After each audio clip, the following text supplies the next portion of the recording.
Hey guys, well tonight I wanted to show you something that I found out. This is my '04 Mountaineer 4.6. It has a problem. I've been losing coolant. I fill it up and it just mysteriously disappears. I did a pressure check on the system. Didn't lose any pressure for over an hour and a half.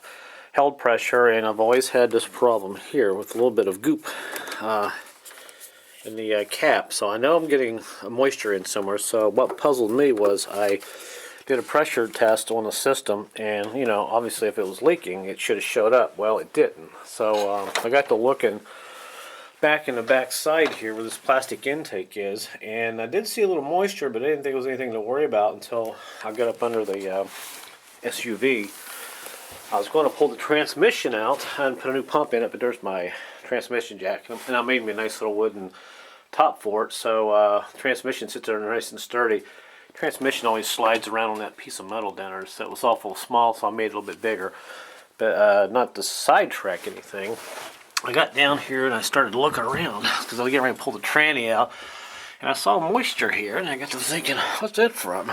And once I go over there and kind of look, it turned out to be, looks like transmission coolant, and I followed the leak. I mean, not transmission coolant, antifreeze. And I followed it on up, and I don't know if you can see, if I shine the light just right up in there, it's moisture coming off of the back of the engine, dripping off at the top of the engine, and it turns out it's right back there where the plastic is on the intake. So apparently my intake is leaking back on the top of the engine and running down along the side of the transmission, and causing my problems. And as you can see, I pan back here, I'll put my finger there, right there's a little bit of water dripping off.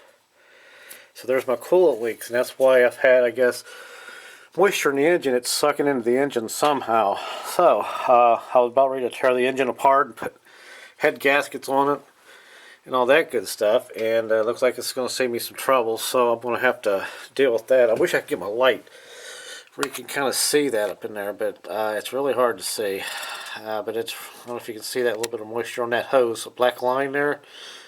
There's water dripping off of it. So if you're going to tear your engine up, putting new gaskets and stuff on it, you might want to look underneath of it first and make sure you don't have a leak like I did. So I'm going to go ahead and pull this transmission out tonight and start working on it. But if you have a leak, look on the driver's side, back of the engine, and come under here and look where the transmission is, and you'll see there's even moisture right there.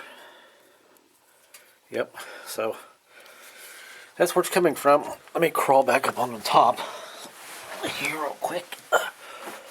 But turns out that plastic intake, I've been reading, a lot of these Ford Explorers and Mountaineers from '02 and up with a 4.6, they have a problem with moisture. And last night I saw moisture down in there, but it's kind of hard to see, but that's where your leak probably is. So before you tear your engine apart in frustration and putting head gaskets on and all that good stuff, don't do it. Look underneath first and verify that's where your leak could be. And see, the system seems like it's holding pressure, but the water level just goes down to nothing. And you can see it's pretty low. It's halfway down. And I just filled this up 2 days ago.